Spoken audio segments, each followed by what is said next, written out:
mana shu poliartrit ilashgan. Bo'g'inlarda vahshiy og'riq yo'q dedi. 3-4 marta lechena, 3 yil lechena qildimda. 3 yil lechena qildim, lekin ba'zi nimalarda bilmayman, garmon bor ekanmi, boshqa ekanmi, har ikkovda lechena qilishga to'g'ri kelib qoldi. Keyin oxir-oqibat nima bo'ldi? Bu yerga mana shu Meridian klinikasi bor ekan. Ana shu ko'zi bahonasida shu kelib qoldim. Shu yerda revmatolog bor ekan. Bu men bilmasdim, o'zi yosh yigit ekan endi.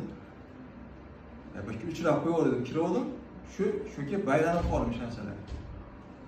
Chunki o'sha eski 4 ta 5 ta chekkan dorimdan уже почти hozir bittaga tushdim. Bu ham 2 kun, 3 kunda bir bitta dori ichib qo'yaman-da. Chunki bo'g'inlarda og'riqlar umuman qoldi, yo'q. Endi ozmas bu nima deydi? Poliartrit degani endi yo'qolib ketmas ekan. Oldinga nisbatan o'zgarish 70-80% borda.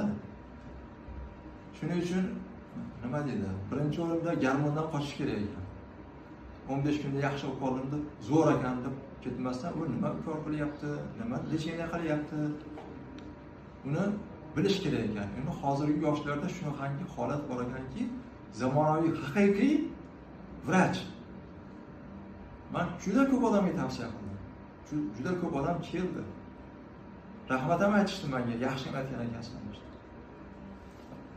Endi hozirga kelib nimadan sog'liqdan endi avvalo Xudo mana shu revmatologimiz Anvarjon shunga sababchi qoldi. Yaxshi bo'lishimizga, mana shu davolanishimizga, bunaqangi oyoqqa turib yaxshi yurishimizga men topdim. Bo'lmasa men o'sha yashash joyimdan ketgacha menga bilmayman, bir 100 dan ortiq klinika bo'lsa kerak, revmatolog bo'lsa kerak.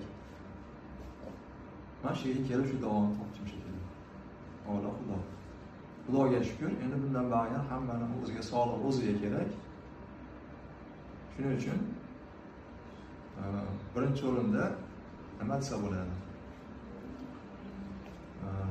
Har xil nimalarga haqiqiy vrachlar topib uchrashga to'g'ri keladi. Iloji bo'lsa o'zingizni doktoringiz bo'lsa qani? Men o'zim oilaviy vrachim sifatida qarayman. Revmatologga masalan, hamma tomonlama mukammal, hamma tomonlama javob beradi. İxtiyoriy ravishda hech bo'lmasa chorada bir uchrab turish kerak edi baribir. Men sog'man deb yuravergan bilan birarsa anaqangi zamchani boshqa qolish mumkin. Biz endi odat bo'lib qolgan, to'g'ri. Vrach joyimiz og'irsa keyin doktorga cho'qamiz.